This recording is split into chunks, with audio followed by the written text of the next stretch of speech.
En novembre, je vais faire un budget qu'on peut considérer comme étant d'urgence et je trouve ça intéressant de vous montrer comment je vais l'adapter au mieux sans trop me prendre la tête. Pour vous donner une petite idée du contexte, un membre de ma famille est très malade et j'aimerais me donner la possibilité d'aller le voir régulièrement. Le truc, c'est qu'il est hospitalisé à 1h30 de chez moi, ce qui engendre pas mal de frais. J'ai une épargne de précaution dont je me suis déjà servi en octobre pour ça, mais comme je sais pas combien de temps la situation va durer, je préfère bousculer mon budget mensuel pour mettre ça en priorité, parce que je veux pouvoir assurer ce soutien dans le temps. Ma première décision, c'est de créer une nouvelle catégorie urgence pour ces frais, à laquelle je vais allouer 300 € sur le compte, parce que j'ai peu de marge de prévision exacte, donc c'est le plus simple.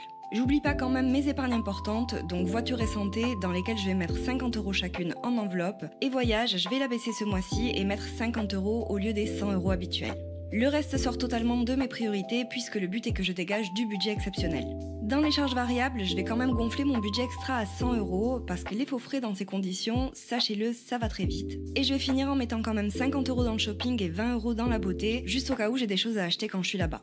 Du coup là j'ai un budget avec bien moins d'épargne que d'habitude, mais c'est complètement normal dans ce contexte exceptionnel. Parce que ma priorité là, elle est dans un besoin important et immédiat. Et si jamais vous doutiez de l'importance d'avoir une épargne de précaution, sachez que c'est aussi à ça que ça sert, à pouvoir bousculer sa vie rapidement sans trop se poser de questions et avoir la liberté de faire ce que notre cœur nous demande dans les situations importantes. Je vous fais des bisous.